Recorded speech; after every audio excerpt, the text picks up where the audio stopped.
Awesome.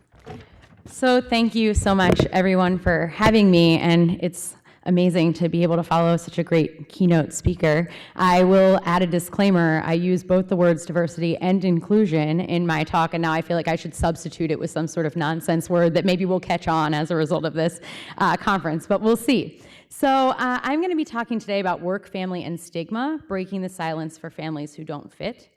And I'll give you a little bit of background on how I began studying this topic. So I was studying work and family proper as a graduate student at Penn State. My master's thesis examined female breadwinners and the distribution of household labor, specifically in heterosexual couples. And I was enrolled in a dual PhD program, which I later graduated from, in industrial organizational psychology and women's studies. So it's always interesting talking about LGBT issues to management offices and departments and women's studies departments. In women's studies departments, they're like, yeah, LGBT, but what's this stuff about capitalism? And in management departments, it's sort of the opposite, right? So it's interesting talking to an interdisciplinary audience, but I think that these interdisciplinary conversations, like the ones that we're having right now, are really massively useful in discovering things that are right under our noses, concepts that are not on our radar in one field, but which are focal points in another field. And so was the case as I was studying IO psychology and women's studies. I was taking a women's studies course at the same time as I was writing this thesis on work and family, and it was called Sex in the City. And it was a feminist geography course taught by Melissa Wright, who's amazing. And it was a class about the ways in which individuals could express or not express queer sexuality depending upon their location. So we looked at urban sexualities and rural sexualities and suburban sexualities. And so a main takeaway from this class was that individuals who are non-normatively identified often have secret languages. And there are enclaves and meeting places and parties and gatherings. And there are these markers of queerness, right? And in this case, it was queer sexuality, that you would recognize if you knew what to look for, but which you wouldn't notice if you weren't in the know. Right? And as a result of this class, and in conjunction with my training as an IO psychologist, I began to think about the ways in which queer identities might function in work and family spheres.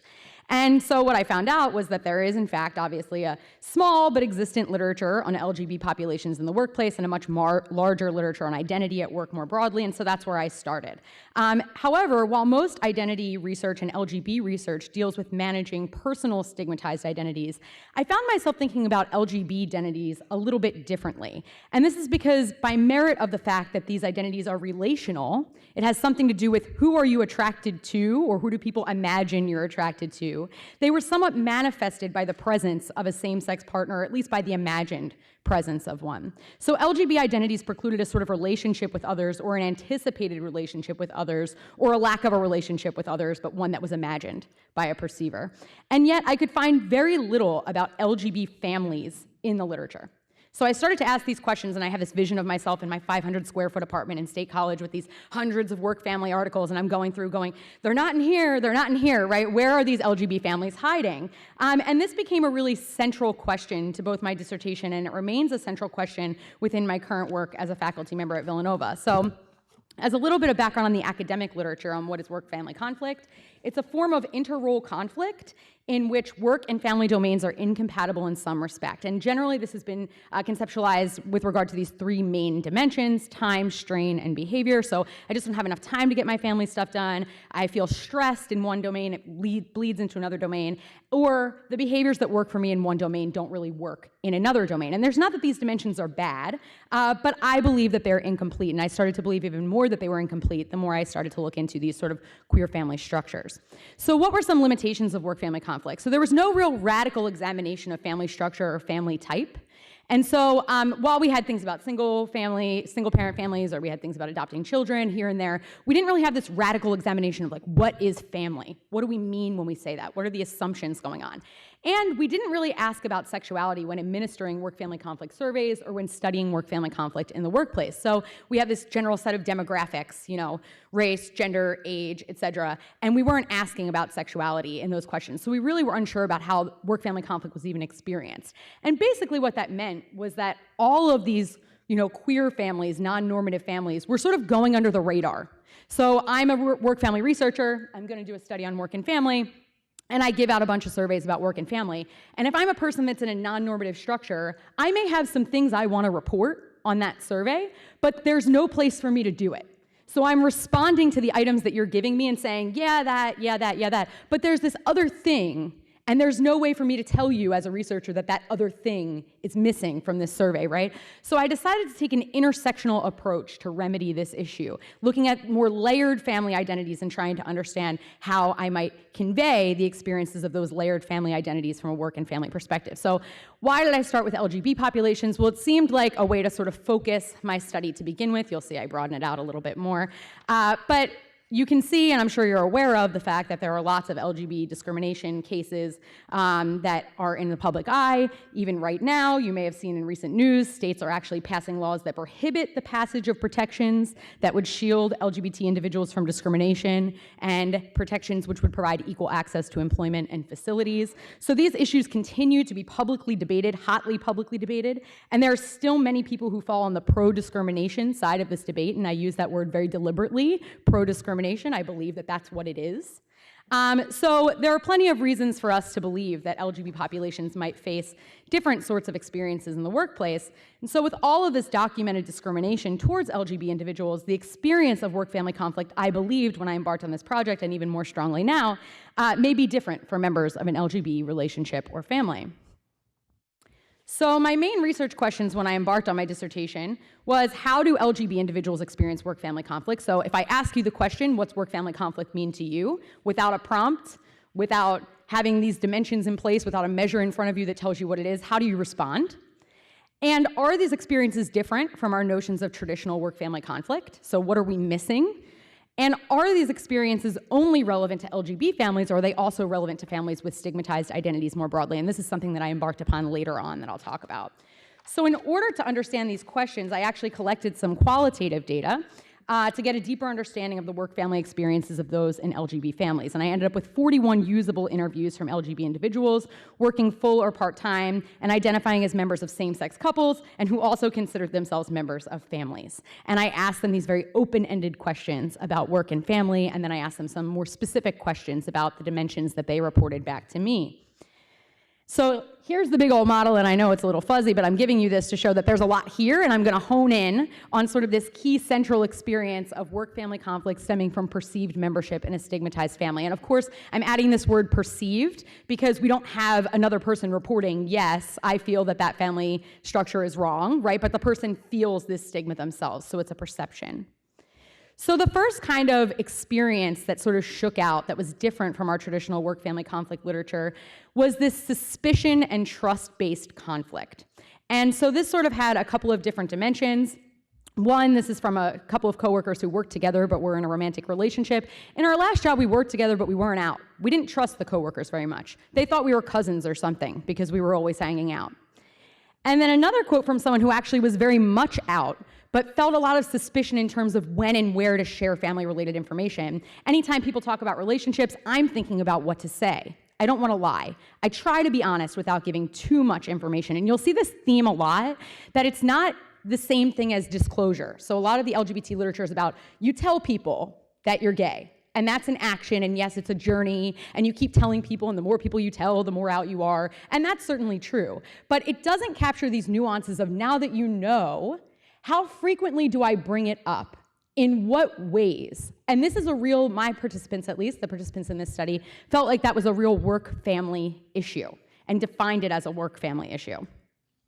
So this is another quote from someone who was working in an academic institution with a spousal hire, and started to get the suspicion that the office was working a little less hard to get his partner a spousal hire than they had worked with other people. And he states, it became hard to avoid the suspicion that it was because we were gay, but I can't prove that it has to do with identity. So moving forward, he talked about how he sort of acted in the institution differently than he would have had he not had these experiences.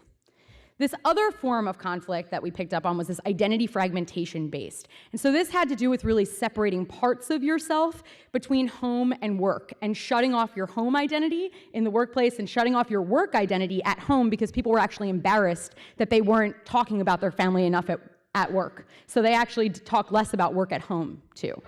So a couple of quotes here. I guess I would think about work-family conflict. It's that I feel fully inhibited to be myself at work. So it's like these two different contrasting personalities that create conflict for me, dealing with people at work, and then it leads to distraction thinking about that at home.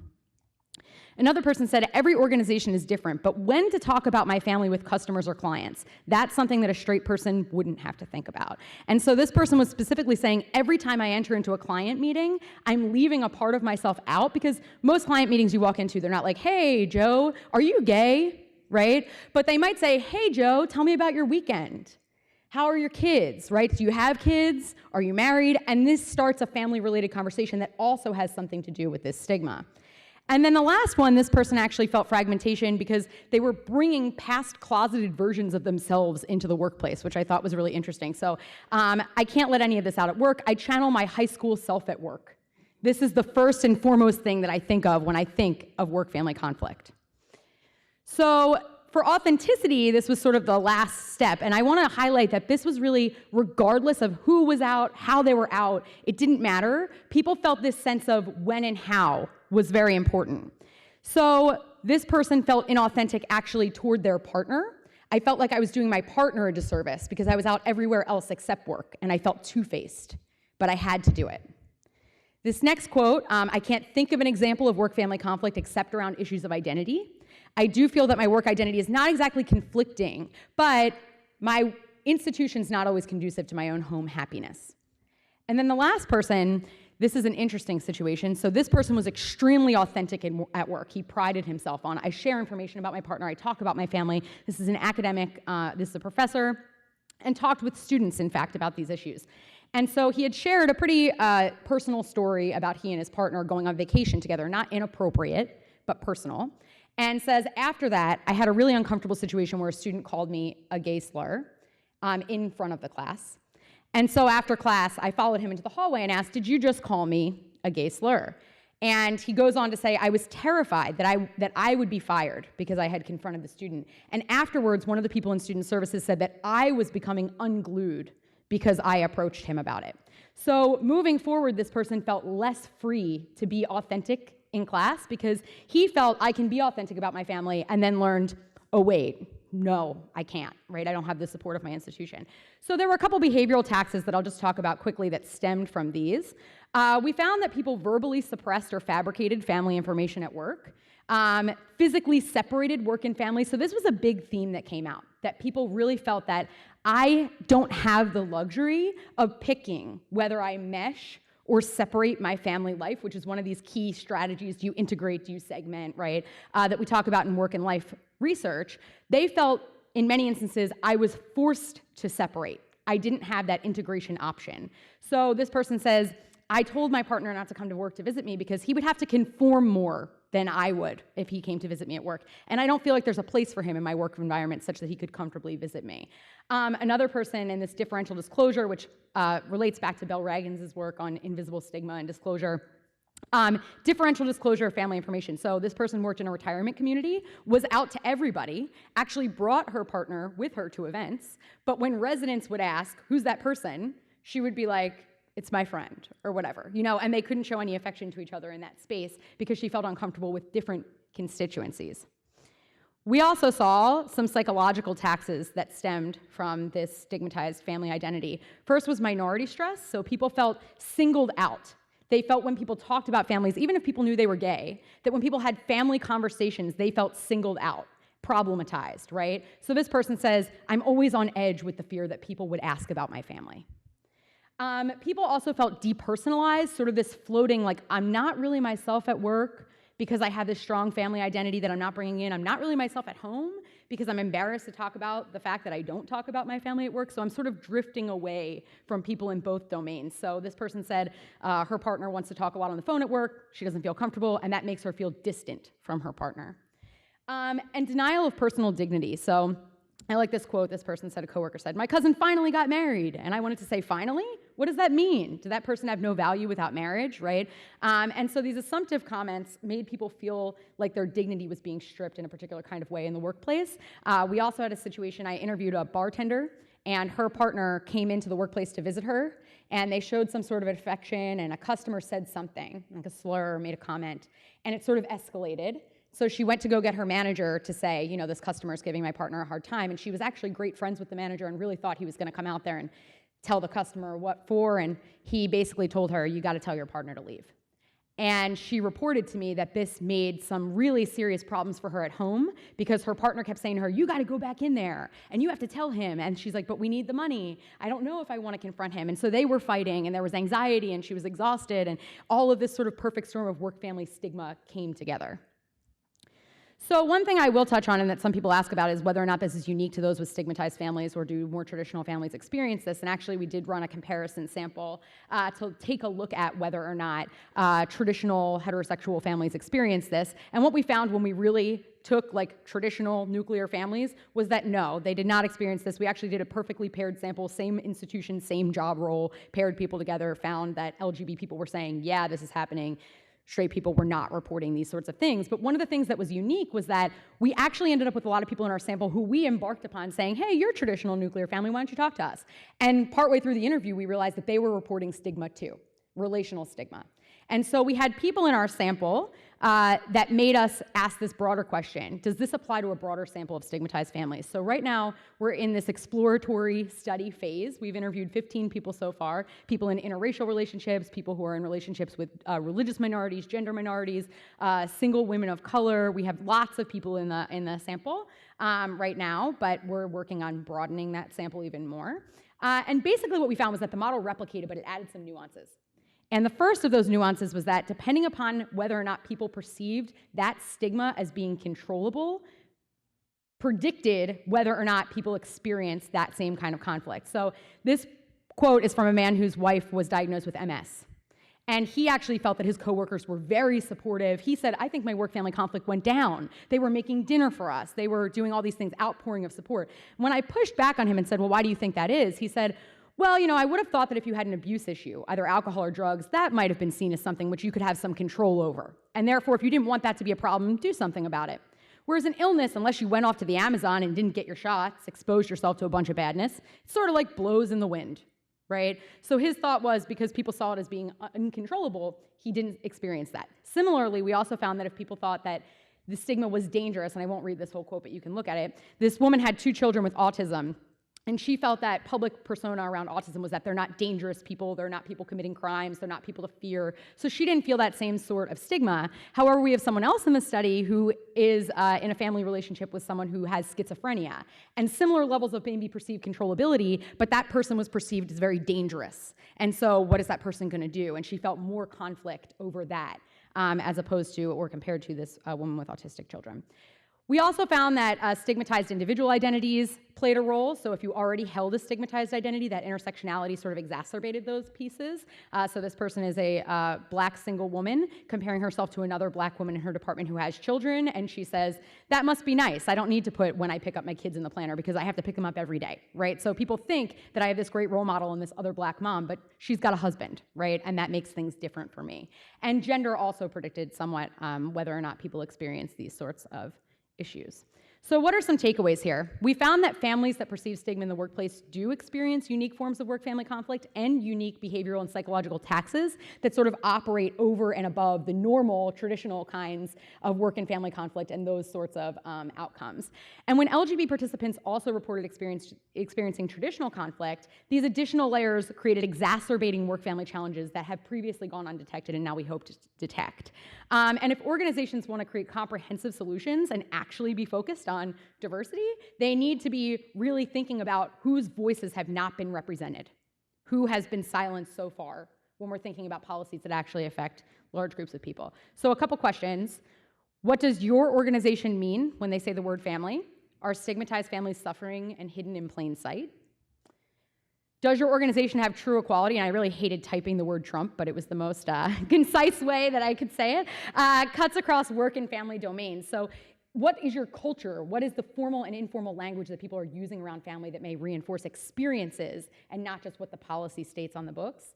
And I believe that we have a social responsibility to further examine the intersections between work-family conflict, stigma, and identity management in order to create a better world, increase life satisfaction and job satisfaction as a result of having a truly thoughtful, critical look at who is in and who is out of conversations about work and family. So thank you.